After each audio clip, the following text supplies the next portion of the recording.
Calls from a Stranger. The unsolved case of Dorothy Jane Scott in Stanton, California. Dorothy Jane Scott's life was turned upside down by a stalker who bombarded her with chilling phone calls at work. But one day, the stranger escalated his game, luring her out with the promise of a surprise. What waited for her outside was a sinister symbol of death that left her family and investigators reeling. Join us as we unravel the disturbing events that led to Dorothy's disappearance and uncover the identity of the mysterious caller who tormented her until the very end. Dorothy worked as a secretary in A&M, California, at two stores jointly owned by a man named Conrad Bostrom. One of the stores was named Swingers Psych Shop, where customers could purchase unique items like love beads and lava lamps.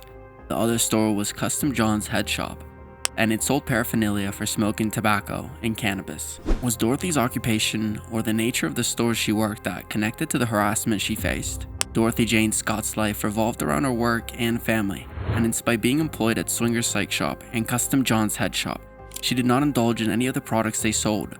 Dorothy was a devoutly religious and teetotaler person, preferring to stay at home in her space and time. These calls persisted for several months and had an unpredictable nature, ranging from obsessive declarations of love and admiration to violent threats and resentment towards her. The caller's behavior was particularly chilling, as he would describe in detail Dorothy's daily routines, demonstrating that he was consistently monitoring her every move. Despite confiding in her loved ones about the frightening phone calls, Dorothy's tormentor remained unknown, and the harassment continued to escalate. Eventually, Dorothy vanished, leaving her family and friends devastated and searching for answers.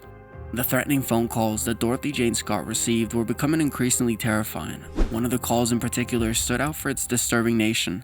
The unknown caller threatened to harm her, claiming that when she got alone, she would dismember her into pieces so that she would never be found. This horrific threat left Dorothy shaken and fearful for her life. Despite her efforts to recognize the caller's voice, Dorothy was unable to pinpoint their identity. She vaguely recognized the voice but could not place it, which made the situation even more unnerving. The caller could have been an acquaintance whom she met briefly, or perhaps even a stranger who interpreted a minor interaction differently. What prompted the caller to harass Dorothy relentlessly, and why did they choose to make their heinous crimes and threats towards her? Dorothy Jane Scott's parents lived nearby and often cared for her young son Sean while she was at work. They later revealed that Dorothy did not have a consistent or serious boyfriend, and if she was dating, it was infrequent and casual. The anonymous phone calls Dorothy received were so frightening that she considered purchasing a handgun for self-protection. However, with her 4-year-old son in the house, she decided against it. Instead, she began taking karate classes to learn self-defense techniques. Unfortunately, she only started training a week before she disappeared, and it remains unclear whether these skills could have helped her in the end. On May 28, 1980, Dorothy Scott, accompanied by her sick colleague, Conrad Bostrom, went to the hospital with Pam Heed. Prior to their departure, they briefly stopped at Dorothy's parents' home, just to check in on her son. During the stop, Dorothy changed her black scarf for a red one, while Conrad received treatment for a black widow spider bite at the hospital. Pam and Dorothy waited for him in the waiting room. According to Dorothy's co-worker, Pam Heed, Dorothy remained by Conrad's side during his entire stay in the emergency room. After Conrad was discharged around 11 p.m., Dorothy kindly offered to fetch the car and drive it to the exit so that Pam and Conrad wouldn't have to walk too far. However, before she could retrieve the car, Dorothy excused herself to use the restroom, which was the first time she'd been separated from Pam that night.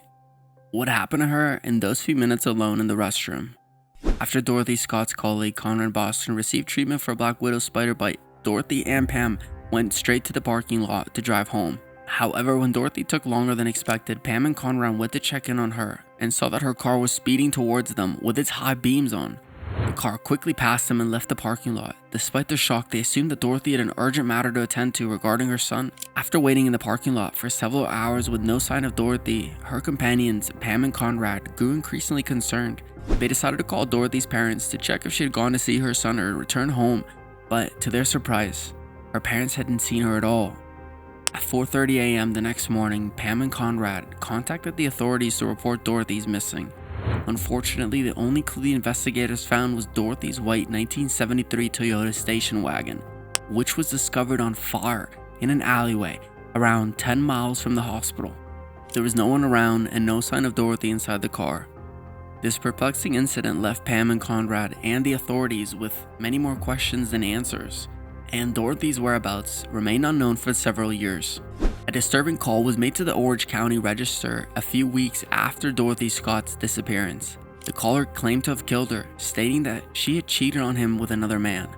The caller provided details about the night of Dorothy's disappearance, including information that had not been published in the news. Investigators began to consider the possibility that the caller may have been involved in Dorothy's disappearance.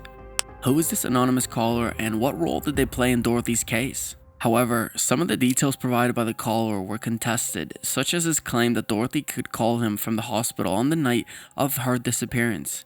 Pam, who had been with Dorothy the entire night, denied this claim. It was later revealed that Dorothy was not in a serious relationship at the time, and the caller was likely delusional about his relationship with her. After Dorothy Scott's disappearance, her family was subjected to months of harassment by an unknown man. The man claimed to have abducted or killed Dorothy and would call every Wednesday to torment her parents. Despite the family's efforts, Dorothy's body was never found. The ongoing harassment only added to the family's anguish and pain.